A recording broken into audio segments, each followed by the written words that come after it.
আসসালামু আলাইকুম everyone. Mafia girl গল্পের 6 নম্বর পার্ট। তো চলো বেশি কথা না কইয়া গল্প শুরু করা যাক। রামেশার কথা শুনে নিজেকে আর স্থির রাখতে পারলাম না, সাথে সাথে চোখ মুখ বন্ধ হয়ে গেল। এরপর আর কিছু মনে নেই। অন্যদিকে নিলয় ছেলেপিলেদের নিয়ে আকাশের পিছু পিছু আসছিল। তার কেন জানি মনে হচ্ছিল যে রাফিদের ছেলেপিলে কিছু একটা করতে পারে। অবশেষে তার সন্দেহটা সত্যি হলো। নিলয় দেখতে পেল যে আকাশকে রাফিদের ছেলেপিলে মিলে মেরে রাস্তায় ফেলে মারছে। এটা দেখতে পেয়ে নিলয় আর তার সাথে সমস্ত ছেলেপিলে সেই দিকে দৌড়ে যায়। নিলয় আর তার ছেলেপিলেদেরকে দেখে রাফিদের ছেলেপিলে আর মাফিয়া গাল তাড়াতাড়ি সেখান থেকে পালিয়ে যায়, কারণ তারা ভালো করেই জানে যে আকাশের ছেলেপিলের সাথে তারা কখনোই পেরে উঠবে না। তাই তারা সেখান থেকে পালিয়ে যায়। এইদিকে নিলয় আকাশের এই অবস্থা দেখে তাড়াতাড়ি হাসপাতালে নিয়ে যায়। হাসপাতালে আনার পর আকাশকে ইমার্জেন্সিতে নিয়ে যাওয়া হয়। তার মাথায় অনেকখানি ক্ষত হয়েছে। ডাক্তাররা ছোটখাটো একটা অপারেশন করে তাকে হসপিটালের বেডে দিয়ে দেয়, কিন্তু এখনো তার জ্ঞান ফেরেনি। দেখতে দেখতে 3 দিন পার হয়ে যায়। অবশেষে আকাশের জ্ঞান ফিরে আসে। চোখ মিলে তাকিয়ে দেখি তার দেওয়ালের মাঝে শুয়ে আছি। পাশে নিলয় আরো ছেলেপিলেরা বসে আছে। নিলয় বলল, ভাই এখন কেমন লাগছে আপনার? আমি বললাম, হ্যাঁ ভালো, কিন্তু আমি কোথায় আছি এখন, আর তোরা এত ছেলেপিলে এখানে কি? নিলয় বলল, ভাই রাফিদের ছেলেপিলে আপনাকে মেরে মাথায় জখম করে দিয়েছে, তাই হসপিটালে নিয়ে এসেছি আমরা আপনাকে। নিলয়ের কথা শুনে পরক্ষণই সমস্ত ঘটনা মনে পড়লো। সেই সব মনে পড়তেই যেন ভিতরে দাউ দাউ করে আগুন জ্বলে উঠলো।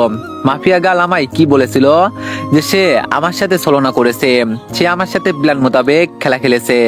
মাফিয়া গাল, তোকে তো আমি ছাড়বো না। নিলয় বলল, ভাই রামিসা ভাবির তো কোনো খোঁজ পেলাম না, উনি কোথায়? আমি বললাম, নিলয় সে কোনো রামিসা টামিসা না, সে আসলেই মাফিয়া গার্ল, যে কিনা আমার সাথে প্ল্যান করে ফেক রিলেশনে জড়িয়েছিল, যার আসল মাকসাদি ছিল আমাকে শেষ করা। সে আমায় শেষ করে নিজের নাম সারা দেশে ছড়িয়ে দিতে চায়, তাই সে আমার সাথে শুরু থেকেই এমন খেল খেলেছে। নিলয় বলল, কি ভাই আপনি এসব কি বলছেন? আমার তো বিশ্বাসই হচ্ছে না। আমি বললাম, নিলয় এটাই সত্যি। তুই জানিস রাফিদের ছেলেপিলের গায়ে এতটা শক্তি ছিল না যে তারা আমাকে মারবে।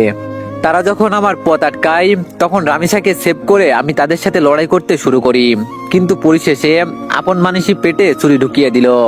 না হয়তো আগুনের গায়ে হাত দিতে পারে এমন বুকের পাটা কারোর হয় নাই। সে ভালো করেই জানতো যে আগুনের গায়ে হাত দেওয়া এতটা সহজ না, তাই সে আপন হওয়ার ভান করে সম্পর্ক করেছে, আর পরিশেষে সেই কলিজায় আঘাত করেছে। নিলয় বলল, ভাই সত্যি বললাম আমার বিশ্বাস করতেই কষ্ট হচ্ছে এইসব কথা, কারণ সামনে এত মায়া এত ভালোবাসা দেখিয়ে ভিতরে হারামিপনা পুষলো কি করে? আমি বললাম, নিলয় মানুষ পারে না এমন কোনো কিছু নাই। নিলয় বলল, কিন্তু ভাই তাহলে আমি যে তথ্য দিলাম মাফিয়া গাল আপনার পূর্বে পরিচিত, আর তার ভাইয়ের কারণে সে এইসব পথে নেমেছে, সেই সব কি ভুল? আমি বললাম, জানি না সেই সব ভুল কি সঠিক, তবে এটা বলবো যে ঈশিতা কোনোদিন আমার সাথে এমন ধারা খেলা খেলতে পারতো না, কারণ সে আমার খুব ক্লোজ ছিল। এর ভিতরে হয়তো অন্য কোনো রহস্য লুকিয়ে আছে, তুই ভালো করে খোঁজ খবর নিয়ে এটার। নিলয় বলল, আচ্ছা ভাই আমি আবার পাক্কা খবর এনে দেবো আপনার হাতে।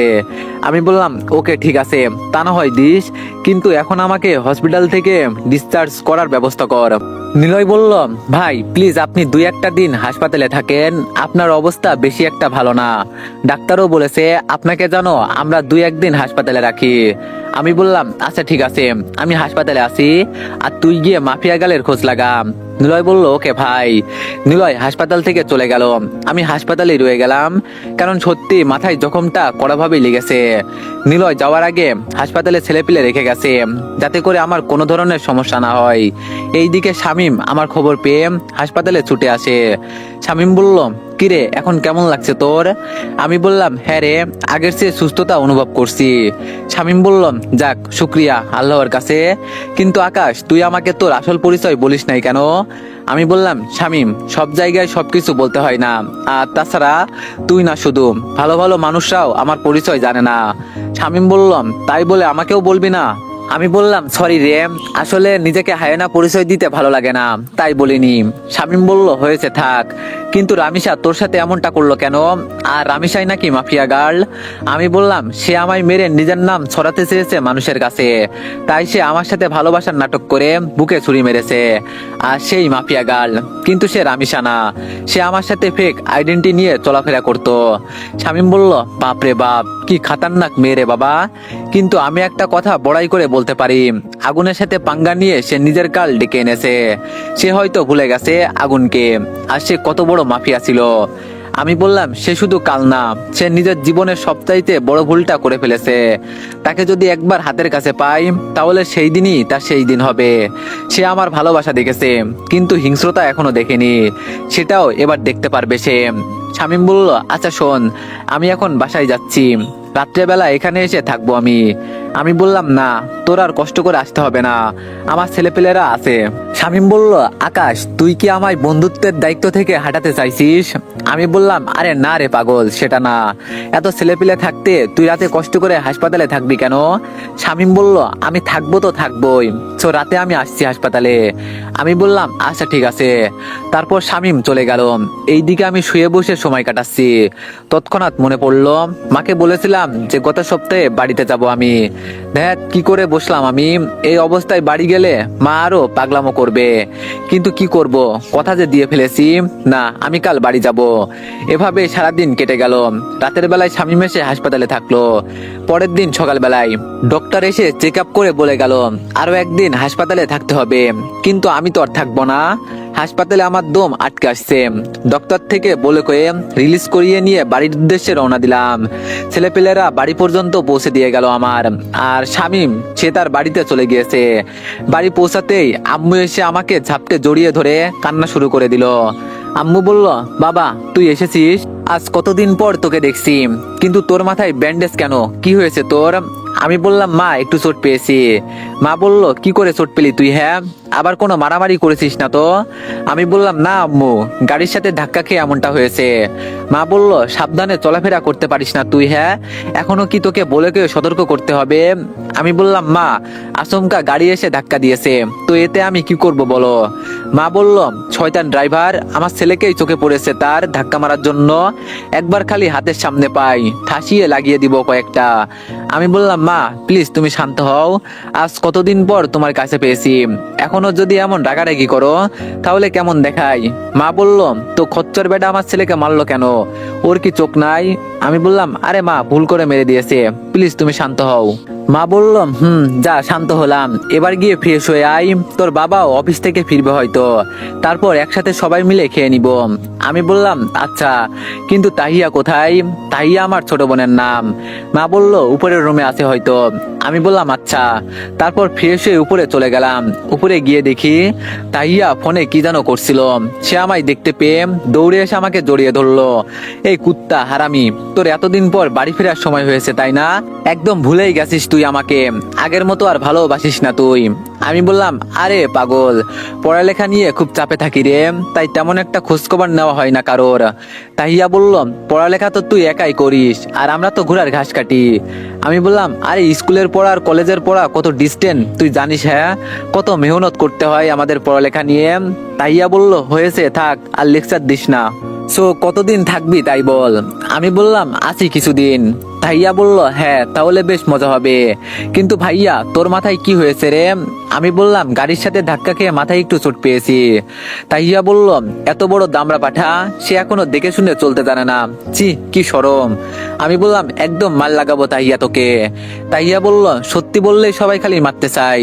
আমি বললাম তোকে যে কি বলবো ভেবে পাই না, আচ্ছা চল নিচে যাই, আব্বু আসার সময় হয়েছে, তারপর সবাই মিলে খেতে বসবো। তারপর ভাই বোন দুজনে নিচে চলে গেলাম। একটু পর আব্বু আসলো। আব্বুরও একই প্রশ্ন যে আমার মাথায় কি করে চোট লেগেছে। আব্বুকে বলতে যাব, তার আগে আম্মু আব্বুকে বলে দিয়েছে তোমার ছেলেকে এক বদমাইশ ড্রাইভার মেরে দিয়েছে, তাই সে মাথায় চোট পেয়েছে। আব্বু বলল দেখে শুনে চললেই তো পারিস, কি যে বলবো ভেবে পাই না, সবাই দেখি ঘুরিয়ে ফিরিয়ে একই কথা, তাই চুপ করে রইলাম। এভাবে 2 দিন কেটে গেল। বাসার সবাই আমাকে পেয়ে তো খুশির সীমা নাই, আমারও বেশ আনন্দ হচ্ছে মা বাবাকে পেয়ে।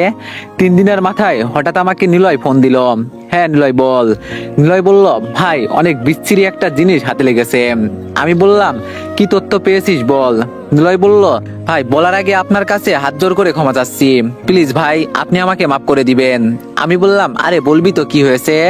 নিলয় বলল, ভাই গতবার আমি নিজের বলে মাফিয়া গালের তথ্য পাইনি, মাফিয়া গাল চাল করে সে নিজেই এমন ফেক তথ্য দিয়েছে আমাদের, আর আমরা ভেবেছি আমার ছেলেপেলেরাই তথ্য কালেক্ট করেছে, কিন্তু এটা জানতাম না যে মাফিয়া গাল চেয়েছে বিধায় আমরা তার তথ্য পেয়েছি, তাও সেটা ফেক। আমি বললাম, মানে কি। নিলয় বলল, ভাই মানে হলো মাফিয়া গাল চাল চলেছে আমাদের সাথে, সে আপনার খোঁজ বের করার জন্য ঈশিতার নাম ব্যবহার করেছে। সে বহুদিন ধরে আপনার খোঁজ করছিল, কিন্তু সে পায়নি, কারণ আপনার বিষয়ে তেমন কেউ জানে না। মাফিয়া গেল না জানাদের মধ্যে একজন, কিন্তু সে আপনার পুরনো কলেজ সম্পর্কে জানতো, যে আপনি অমুক কলেজে পড়তেন। এছাড়া কোনো তথ্যই তার কাছে ছিল না আপনার নামে, তাই সে ঈশিতার রোল প্লে করে। তবে ঈশিতার ভাইকে সত্যি থানার ওসি মেরেছিল, তাই তার শহর ছেড়ে গ্রামে চলে যায়। আর এইদিকে মাফিয়া গার্ল সেই ফায়দাটাই উঠায়, সে ঈশিতার ছদ্মবেশ ধরে আপনাকে খুঁজে বের করে। সে আপনার খোঁজ বের করার জন্য ভালো সাজে, থানার ওসিকে মারে। সে এমনটা করে বোঝাতে চেয়েছে যে সে তার ভাইয়ের মৃত্যুর প্রতিশোধ নিচ্ছে, কিন্তু সত্যিকার অর্থে আসল ঈশিতারা গ্রামে চুপচাপ বসবাস করছে, তারা সবকিছু যেন ভুলেই গিয়েছে। কিন্তু মাফিয়া গাল সেই সুযোগ কাজে লাগিয়েছে, সে আপনার কাছে আসার জন্য সেই সব ফেক তথ্যগুলো আমাদের হাতে তুলে দিয়েছিল, যাতে করে আপনাকে মেরে ফেলতে পারে। আর সে ইচ্ছে করে ঈশিতার ভাইয়ের ব্যাপারটা সামনে এনেছে আমাদের, যাতে করে আমরা সেই তথ্য মোতাবেক আগাই আর সে তার কাজের আঞ্জাম দিতে পারে। অবশেষে তাই করলো, ঈশিতার নাম ব্যবহার করে ফেক তথ্য দিয়ে সে তার কাজ চালিয়ে গেল, আর মাঝে গোমরা হলাম আমরা সকলেই। নিলয়ের কথা শুনে যেন পায়ের নিচ থেকে মাটি সরে গেছে আমার, ওর কথাগুলো যেন নিজের কানকেই বিশ্বাস করাতে পারছি না আমি। নিলয় কি বলছিস তুই এইসব। নিলয় বলল, হ্যাঁ ভাই সত্যি বলছি, সে ইচ্ছে করে আমাদের ভুল তথ্য দিয়েছে। ভাই এখনকার মতে সত্যি হলো এটাই যে আমরা তার খোঁজ বের করিনি, সে আমাদের খোঁজ বের করে নিজ ইচ্ছায় তার নিজের নামে ফেক তথ্য তুলে দিয়েছে, যাতে করে আমরা গোমরা হই। আমি বললাম, নিলয় মাথা তো কিছুই কাজ করছে না, কিন্তু একটা জিনিস ধরলাম, সে ঈশিতা সেটা প্রমাণ করার জন্য থানার ওসিকে আর রাফিদকে মেরেছে, কিন্তু তারপরে গিয়ে রাফিদের ছেলেপেলের সাথে কি করে সে উঠবাস করছে, আর রাফিদের ছেলেপেলে তো তাকে মারার জন্য হায় হতাশ করছিল। কিন্তু এখন দেখি সবকিছুই উল্টো, চোরে চোরে খালাতো ভাই আর মাঝে এসে আমার উপর হামলা করলো। নিলয় বলল, ভাই রাফিদের ছেলেপেলে আর মাফিয়া গাল একজোট হওয়ার পিছনেও হয়তো ভয়ঙ্কর কোনো কাজ লুকিয়ে আছে, কারণ মাফিয়া গালের জন্য কোনো কিছুই অসম্ভব না এখন। সে যদি আপনার মতো মানুষের সাথে ছলনা করতে পারে, তাহলে রাফিদের ছেলেপেলে আর কি। আমি বললাম, আচ্ছা নিলয়, ফোন রাখলাম, আমার মাথায় আর কিছুই কাজ করছে না, আমি আগে নিজেকে সামলাই, আর তুই মাফিয়া গালের তালাশ কর। একবার যদি ধরতে পারি মাফিয়া গালকে, তাহলে 100% ধরে রাখ, তার যৌনাঙ্গের মধ্যে পেরেক মেরে তাকে আমি চৌরাস্তার মোড়ে লটকে রাখবো। নিলয় বলল, আচ্ছা ভাই আমি তালাশ করছি মাফিয়া গালের, আমি আমার সর্বোচ্চ বেশ লাগিয়ে দিব মাফিয়া গালকে খুঁজে বের করার জন্য। নিলয়ের সাথে কথা শেষ করে চুপচাপ খাটের উপরে বসে আছি, বসে বসে সবকিছুর হিসেব মিলাচ্ছি। অন্যদিকে মাফিয়া গাল তার আড্ডায় বসে পৈশাচিক হাসি হাসছে। আগুন, তোর কলিজায় বসে যদি তোর মাথায় বাড়ি দিতে পারি, তাহলে তুই শিওর থাক যে আগামীবার বাড়িটা একদম বরাবর জায়গা মতো দিব, আর তুই তৎক্ষণাৎ দুনিয়া ছেড়ে পালাবি। আমি বলছি, মাফিয়া গাল এত বড় খেলা খেললো আমার সাথে ঈশিতার নাম নিয়ে, না ওর একটা কিছু করতেই হবে, ওর জন্য নিজেই একটা ফাঁদ পেতে রাখবো এবার আমি। এবার দেখবো মাফিয়া গাল তুই পালিয়ে যাস কোথায়, আগুন নিয়ে খেলা করার ফল তুই পাবি। কিন্তু আরেকটা জিনিস মাথার মধ্যে ঘুরপাক খাচ্ছে, যে ঈশিতা কোথায় আছে, আর তার নাম নিয়ে মাফিয়া গাল আমার সাথে এত বড় খেলা করে ফেললো, কিন্তু আমি বুঝতেও পারিনি। না, একবার ঈশিতার সাথে দেখা করা দরকার। ঈশিতাকে মনে জায়গা দিয়ে যখন এত বড় বিপদের মুখে পড়েছি আমি, তাহলে ঈশিতাকেই বিয়ে করবো এবার, কারণ কারণ মনে তো ঈশিতার অস্তিত্ব ছিল, মাফিয়া গালের কোনো অস্তিত্ব ছিল না।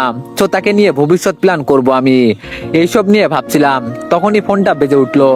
ফোনটা হাতে নিয়ে নাম্বার চেক করলাম। নাম্বার চেক করতেই বুকের ভেতরে ধুপ করে মুসর দিয়ে উঠলো, কারণ নাম্বারটা আন্ডারওয়ার্ল্ডের একজন বড় মাফিয়ার নাম্বার। সে হঠাৎ আমায় ফোন দিল কেন, না একবার কথা বলে দেখি। তারপর ফোনটা রিসিভ করলাম। ফোন রিসিভ করার পর সে আমায় যা বলল তা শুনে আর জায়গার মধ্যে স্থির থাকতে পারলাম না। ধপাস করে খাটের উপরে বসে পড়লাম। এইসব শোনার জন্য যেন আমি মোটেও প্রস্তুত ছিলাম না। ও আল্লাহ, এ তো দেখি আমার অগোচরে সব মাফিয়াদের খেলা। আগুন ভাই, আপনি একটু সাবধানে থাকবেন, কারণ সমস্ত মাফিয়ারা আপনার পিছনে উঠে পড়ে লেগেছে। সবাই চায় আপনাকে মেরে মাটির সাথে মিশিয়ে দিতে। তবে আমি আপনার ক্ষমতা সম্পর্কে জানি, কিন্তু তারপরেও হয়তো এবার আপনি পেরে উঠবেন না, কারণ আপনার বিপক্ষে অনেক কয়জন দাঁড়িয়ে গেছে। সবাই চায় বাংলার মাটিতে হুকুমত চালাতে, তাই মাফিয়া গাল নামক ভয়ঙ্কর হায়নাটাকে আপনার জন্য ঠিক করেছে। আমি বললাম, রেদওয়ান ভাই, আগুন কত বড় খেলোয়াড় সেটা হয়তো আপনি ভুলে গেছেন। রেদওয়ান বলল, ভাই তা আমি ভুলিনি, কিন্তু মাফিয়া গালও কম না, সে অনেক শক্তিশালী। সে এত ক্ষমতার অধিকারী যে আন্ডারওয়ার্ল্ডে তার নাম নিয়ে চর্চা হয়। আর মাফিয়া গাল আপনার চাইতেও কোনো অংশে কম না। উদাহরণস্বরূপ দেখেন, রাফিদকে উপর থেকে নেতা বানিয়ে দেওয়া হয়েছিল, যাতে করে সে আপনার খোঁজ বের করে আপনার অস্তিত্ব মিটিয়ে দেয়। কিন্তু সে পারিনি, তাই সে রাফিদকেও মেরে ফেলে। আর তারপর সে নিজেই কাজে নেমে যায়। ভাই আপনি প্লিজ একটু সাবধানে থাকবেন। আমার দায়িত্ব ছিল আপনাকে জানিয়ে দেওয়া, তাই আপনাকে জানিয়ে দিয়েছি, কারণ আপনার কারণে দুনিয়াতে বেঁচে আছি এখনো আমি। তাই দায়িত্ব কর্তব্য থেকে আপনাকে জানিয়েছি। আর হ্যাঁ, একটা কথা, মাফিয়া গালের সাপোর্ট আন্ডারওয়ার্ল্ডের অনেকেই আছে, তারা সবাই মাফিয়া গালের পক্ষে। সো ভাই, আপনার হয়তো তাদের সাথে একা ফাইট করা সম্ভব হবে না। সো প্লিজ নিজেকে গুটিয়ে ফেলুন, না হয় মৃত্যুর মুখে পড়তে হবে আপনাকে। আমি বললাম, রেদওয়ান ভাই, আপনাকে বেশি কিছু বলার নাই, তবে একটা কথা কান খুলে শুনে রাখুন। আমি সেই আগুন, যে আগুন কারোর পরোয়া করি না। আমি সেই আগুন, যে আগুন একাই নিজের বলে অনেক কয়টা গ্যাংস্টারকে শেষ করেছি। আমি সেই আগুন, যে আগুনের পরামর্শ মতে আন্ডারওয়ার্ল্ডের অনেক কয়টা ডন চলে। আমি সবকিছু ছেড়ে দিয়েছি বলে এটা না যে আমি ভয় পেয়ে যাব। আজকের পর আগুনের দ্বিতীয় রূপ দেখতে পারবেন সবাই। সব কয়টাকে যদি মাটির নিচে জীবিত পুঁতে না দিই, তাহলে আমার নামও আগুন না। সো রাখলাম এখন ফোন। তারপর ফোন কেটে দিয়ে চুপচাপ বসে রয়েছি। ভিতরে পুরো আগুন জ্বলছে দাউ দাউ করে। মাফিয়া গাল, খোদার কসম, একবার যদি তোকে চোখের সামনে পাই, তুই ধরে নে সেই দিনই তোর সেই দিন। এবার আমার বুঝে আসছে সবকিছু, যে মাফিয়া গাল রাফিদকে মারার পরেও তার ছেলেপিলে নিয়ে কিভাবে কাজ করছে। তোরা সব কয়টা রেডি থাক, নিজের কাল ডেকে এনেছিস তোরা। তোদের ঘাড়ের রগ আমি ছিঁড়ে ফেলবো। শরীর ভরা রাগ নিয়ে ওয়াশরুমে চলে গেলাম। তারপর হালকা পানির ছিটা দিয়ে মুখে বের হয়ে আসলাম। মাথাটা পিন পিন করে ব্যথা করছে এখনো। ব্যথা ব্যথা নিয়ে নিচে চলে গেলাম। তারপর সবাই মিলে খেয়ে দিয়ে আবার উপরের রুমে চলে আসলাম। এভাবেই কেটে গেল আরো 2-1টা দিন। একদিন রাতের বেলায় সিদ্ধান্ত নিলাম যে আগামীকাল চলে যাব। মা বাবা সকলকেই জানিয়ে দিলাম যে আগামীকাল আমি চলে যাব। মা বলল, বাবা আর কয়েকটা দিন থেকে গেলে হতো না? আমি বললাম, মা আমার ক্লাস চলছে, তাও আমি অনেকটা দিন এসে বাড়ি থেকে গেলাম, এখন আমার যেতে হবে, কিছুদিন পর না হয় আবার আসবো। মা বলল, আচ্ছা ঠিক আছে। পরের দিন সকালবেলা ঘুম থেকে উঠে রেডি হয়ে নাস্তা করে নিলাম। তারপর শহরের উদ্দেশ্যে রওনা হলাম। শহরে পৌঁছিয়ে শামীমকে ফোন দিয়ে বাসায় আসতে বললাম। সে বাসায় চলে আসলো। শামীম বলল, কিরে এত লম্বা সফর, বাপরে। আমি বললাম, আরে বহুদিন পর বাড়িতে গিয়েছিলাম, তাই এতদিন থাকলাম, তা না হয়তো বা বাবা মার মন খারাপ হতো। শামীম বলল, ও আচ্ছা, কিন্তু আকাশ এখন তুই কি করবি? রামিসা তো তোকে ধোকা দিল, তোর ভালোবাসা নিয়ে খেলা করে তোকে ছুঁড়ে ফেলে দিল। আমি বললাম, শামীম, সে তার মরণ ডেকে এনেছে।